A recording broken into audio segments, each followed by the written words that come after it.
Now we are going to create our name tag. You should be finished with your graffiti alphabet, tracing it, and coloring it.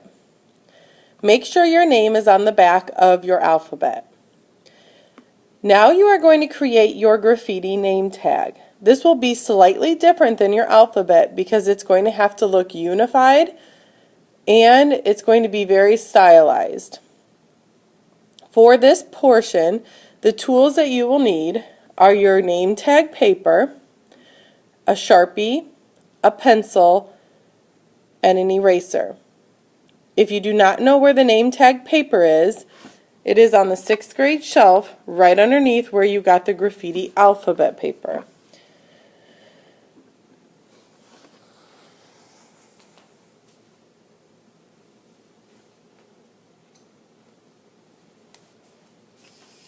Your paper for your graffiti name tag is going to be long and skinny. In order to make sure that you do not run out of room for your letters, you're going to decide how many letters you have in your first name or your nickname or your last name. I have 5 letters in my name. So I'm going to fold my paper and I'm not going to crease it. I'm just going to kind of press down in the middle so that I know where the middle of my paper is going to be. I'm going to draw a line that's slightly visible, and I'm going to put my middle letter of my name right on this line. Okay, so I have K-A-R-Y-N, so I know that my R, I'm going to just draw it out so that I know where it's going to be placed. And then from the middle of my paper, I'm then going to move on to my next 2 letters.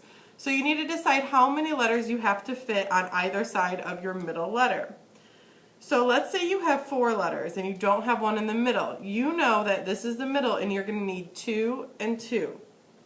If you have 6 letters, you know that you're going to have to fit 3 letters on the right side, 3 letters on the left side. Okay? So you just need to decide how many different letters you have, and if you have a middle letter, it can go right on the line that you've drawn.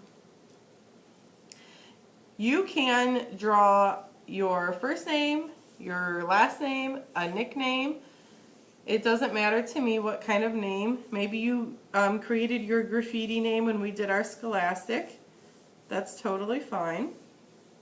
Keep in mind when we get done with this, you are going to be cutting out your letters. So you don't want to make them so stylized on this paper that you are unable to cut them out. You will then be gluing it onto another paper where you can kind of create more style. So for my letters here, I'm going to decide from using my alphabet, from using the inspiration from the handouts that I gave you, using the inspiration from the videos that are playing on the board. You're going to decide what your theme is. Okay, I have started one, and my theme here was I used wooden letters, but then I tied them together with nails. Okay, so I kind of created this rustic look with my letters. I did all of my design in the Sharpie, and then I started to color with my colored pencils, showing my value. As you can notice, I went outside of my lines, and that's okay because we will be cutting out our letters after we are finished with this. So if you have something that's a really tight squeeze, you can color right outside of the lines, one time only. Okay, so then you're going to start creating your letters. If your letters overlap and they touch, that's okay. It's not going to matter. So then you need to start making your lines. However, you're going to start creating your letters. And just like the alphabet, you're going to draw everything in your pencil first, and then you're going to Sharpie the lines that you want to see. Now this technique of it becoming slightly sketchy is really good practice for when you're drawing, because you don't have to necessarily draw the first line absolutely correct. You kind of want to make all sorts of different lines so then you can choose which one looks the best. So after you have kind of gotten this plotted out, you're going to then do the same thing. You're going to use your Sharpie and you're going to trace over only the lines that you want us to see. And then you'll end up erasing the others.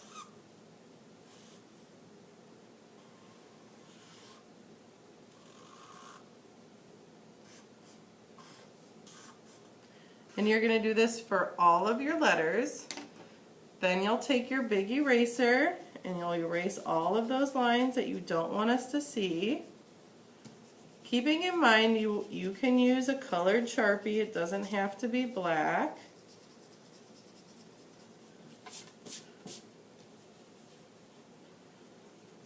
Make sure you're not pressing too hard with this eraser and you're not going too fast because you don't want to tear your paper. Then you're going to go ahead and design your letters. And you're going to color them in just like the technique we used on our alphabet. You're going to press hard and then you're going to press medium. So go ahead and get this finished and stop after you have finished coloring.